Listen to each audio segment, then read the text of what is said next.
Hello and welcome back to Meat City Gaming. JD here with another episode of Battle Bites here in World of Tanks. And today we are in an assault on Severgorsk and we are defending. And the tank that I'm in, I believe it's the first time I've highlighted it on the channel. It's the E50, the German Tier 9 medium tank. And this tank, I've seen more ridiculous scores posted in videos and replays on the Tales of Glory section on the official forums than just about any other tank I think that I've seen.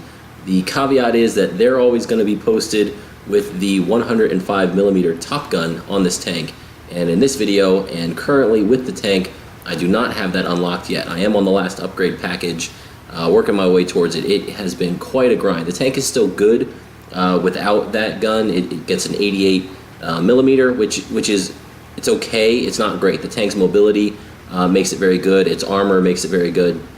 The gun is a little bit lacking until you get that 105, but it has an okay rate of fire, an okay damage, and an okay penetration. So if you use the tank wisely in situations where you can get flanks of tanks and not shoot at the front of heavy tier 10s, you'll be okay. But as of yet, I have not seen this tank shine. I had a decent game here. This is one of my best in it so far. But I think if I had the 105, it would have been a spectacular game in terms of damage done. But we're going to have a nice battle here. It's an assault, and one of the things to keep in mind on assault, we're defending. That means the enemy has to come to us. So we'll see how that plays out as the enemy starts the north, and in Severgorsk, they have to work their way to the southeast of the map. And early on here, I've gotten myself over to the west, and I'm engaging with another E50 on the enemy team in a bit of a long-range battle. I don't think I've been spotted yet, so I can get a couple of shots in. I did get a first penetration on my first shot. My second shot misses as that E50 tries to advance into position, and then I take a hit in return. Now, one of the things to keep in mind when you're defending, you don't want to overextend.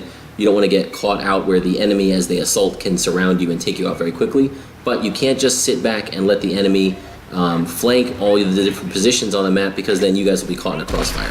Now this guy, I don't know if he knew this E50M. My big brother, the tier 10 on my team, was down here. I don't know if the E50 on the enemy team knew he was here or not. Maybe he was trying to ram him, but he came flying down here, and now this is great because he's got to keep his gun and his armor facing my friend in the tier 10, and that just leaves me to pump damage as quickly as I can, which isn't very quickly, but it's quickly enough in this tank to remove that very deadly tier 9 enemy tank from the team, from the game. And then here comes his buddy in another E50, and he pokes here, and watch this shot. I've slowed it down. All I can see there in terms of penetrating his tank was that little strip of side armor. If I had shot the front plate at that angle, my shot would have bounced. So I aimed for that little strip of side armor, which was under angled. It was pretty flat to me, and thankfully I had to snapshot it a little bit because I didn't want the guy to pull back. Thankfully the gun stayed true. The shot went where I aimed it, and it does go in to get my second kill of the game very early on here in the first 3 minutes of this assault battle. So now I'm going to climb the hill here and see what's going on, and we've got a T110E5 enemy American heavy tank, and I tried to go for a tracking shot, and I did actually hit the track, and he starts pulling back. Now I'm thinking if I can hit this side armor, I might be able to damage him, but you can see the shot flew very errant. It went up and to the left and hit the well-armored front of that tank. Hitting that tank anywhere in the front with this gun, and probably even with the 105, unless it's the lower plate at a bad angle for him, is not going to go in. So I was just trying to get a tracking shot in there. If I hit the side of his turret, I might have had some penetration, but right now this is not me trying to get penetrating shots on this tank. I am trying to delay him, so I put another shot into his tracks, and this is me saying, hey, we're defending here.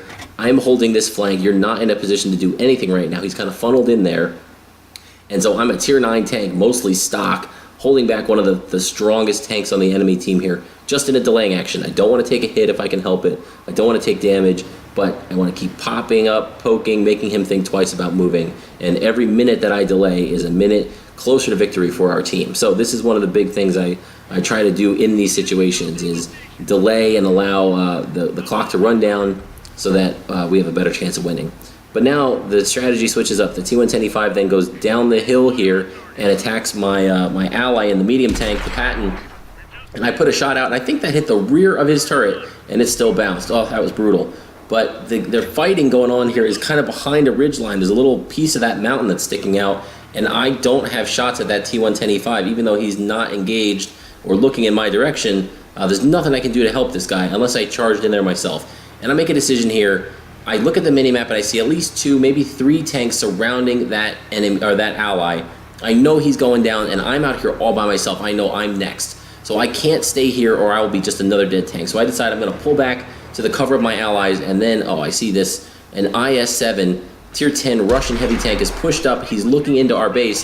He's got his rear to me, and my first shot bounced off the rear of that tank. Oh my gosh, that was really disappointing.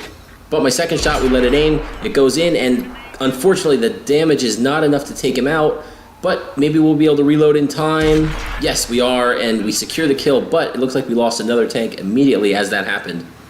And the other unfortunate thing is that delayed my withdraw. So now I'm still stuck out here, and I don't have enough time to make a run back to base. So I was hoping to get back towards those little cliffs, and I don't, and then hello, Mr. T110E5. Thankfully, I did get a shot into his lower plate, but this is not where you want to be. I am side on to a T110E5. My armor is not going to do anything right now against him. I tried to go for a tracking shot.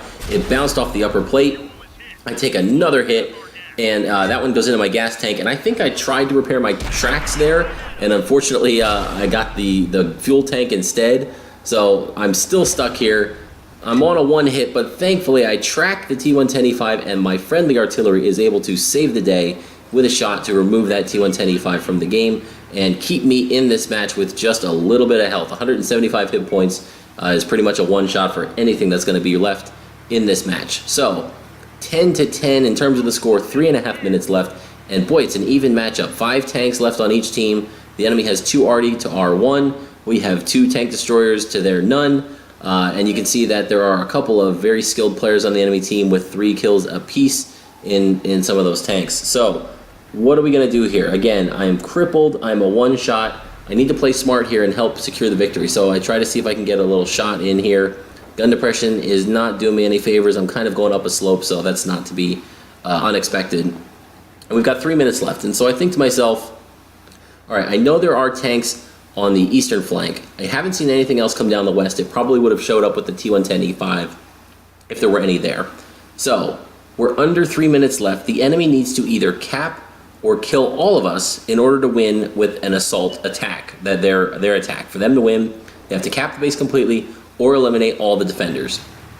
So I can see that there are 2 tanks here on the east flank are on pretty much full health, and they're making a run towards our base. There's not going to be a whole lot that I can do here other than maybe put in a shell or 2, but time is on our side. So I decide to make a decision, not the bravest decision, not the most glorious decision, but I'm going to pull back and I'm going to work down the east here and try and delay. If the worst thing happens and these guys steamroll through our base, I don't think they'll have enough time to cap. We do have 2 defenders, a tank destroyer and an artillery, tucked in the back of the map there. You can see around J or K0. And so even if they start capping, those guys will probably be able to interrupt once. And if the worst thing happened, I could run back. This tank is mobile enough to get back if I need to. But if I'm out here and they haven't capped yet, then they need to kill us all. And in order to kill us all, they have to find us all.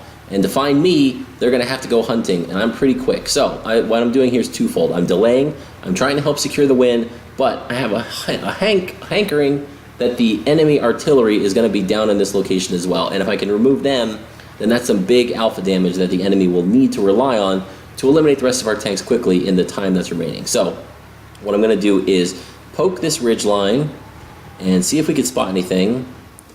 And wow, I get lit up and I don't spot anything. That was not expected. I don't know what's out there or where it is, but I quickly withdraw because anything direct hit or even a splash from the artillery would take me out. So I'm gonna tuck back in, wait to drop off the radar, and then we'll see what we can do. But now there's only a minute left. It's 4-4. Now I know that they're not gonna be able to cap in time. No way. So the only way they can win is to kill all. So I'm gonna again play a little cautious here. I don't want to take a stray shot and let the rest of my allies go down very quickly. I want to delay here as long as possible. The greedy play might be to poke here. I see there's 2 remaining non-artillery pieces are down there in the valley, so I could reach up onto that crest, throw some shots down at them, and try to take them out, get myself an extra kill, some extra damage. But I really don't feel like that would be the best interest of the team, because if I take one in return, then I'm gone. Instead, we are rewarded with finding the artillery. I have preloaded the high explosive shells, because because I knew the artillery was going to be down here. If I saw anything, it was going to be them. We put our first shot into the Lorraine, and the second is enough to kill it. And then we can see that the last remaining artillery is there on the enemy team. That's the American Tier 8, the M4043. We put one in. It's not quite enough to remove him from the game. If this was the 103, that would have done it, but not with the 88mm. Thankfully, the second shot goes in as he tries to run away, removes him. It's now 3-1. The enemy has just a heavy tank left, but they have no time left. So we win there, and a nice little result in the E50 to secure a win in a Tier 10 game, defending an assault on Severgorsk. And we can see that we had 5 kills that game. Not a bad result for a Tier 9 tank, especially when you're not fully upgraded yet in it. And we did just about 2.6 thousand damage for our 15 penetrations. Boy, if we had the alpha of the 105mm gun, we probably would have cleared 4,000 damage easy in that match. So a good match. We did do another 1,100 assistance damage, 2 detections, and you can see for our first win of the day, I believe, in this tank, that was almost 6,000 XP and 11,000 silver secured. We secured a bunch of medals, all the usuals for a good game, a second-class mastery badge, and also a sniper. The accuracy on this gun was very good. I don't know if we missed a shot. We'll take a quick look at the detailed stats. 1,434 base XP, top of the team for our 5 kills and our 2,600 damage. And we can see that the Object 704 and the Object 261 were the 2 remaining allies left there. They both had some decent games as well. And here we go. We have the detailed stats. Yes, we did actually miss 2 shots. So 21 fired, 19 hits. 2 shots that missed. I think one was at the T110E5 actually early on in that engagement, and the other was probably the E50 when he was making the run for cover early on in the game in the first engagement there. So once again, 15 penetrations out of 19 shots, and that's okay for the 88mm on this tank when you're in a Tier 10 match. I'll take that. That's a decent result. So that was the E50. Hopefully that gives you guys a little bit of a feel for that tank. I hope you enjoy it.